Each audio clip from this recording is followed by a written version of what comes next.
নমস্কাৰ, মই গৌতম দাস। আজি মই ITI এটা বিশেষ আপডেট লৈ আহিছোঁ।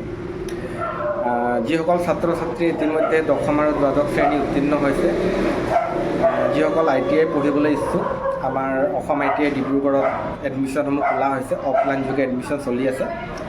আমাৰ অসম ITI ডিব্ৰুগড়ত উপলব্ধ ট্ৰেডসমূহ হৈছে fitter, electrician, diesel mechanic, stenography আৰু কপা। তলত স্ক্ৰীনত মোৰ কণ্টেক্ট নম্বৰটো ডিছপ্লে হৈ আছে, আৰু বিশেষ যদি জানিব খোজে মোক পাৰ্চনেলি কণ্টেক্ট কৰিব পাৰে। আমাৰ Assam ITI Dibrugarh campus Dibrugarh Milan Nagar central বেংকৰ ওচৰতে আছে। তাতো ভিজিট কৰিব পাৰে অফিচত। আমাৰ চিট অতি সীমিত।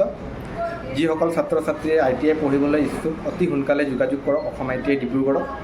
আৰু যিসকলে মোৰ ভিডিঅ'টো চাই ভাল পাইছে, তেওঁলোকে মোৰ চেনেলটো ছাবস্ক্ৰাইব কৰিব আৰু ITIৰ ওপৰত আৰু ভিডিঅ' পাই থাকিব। আৰু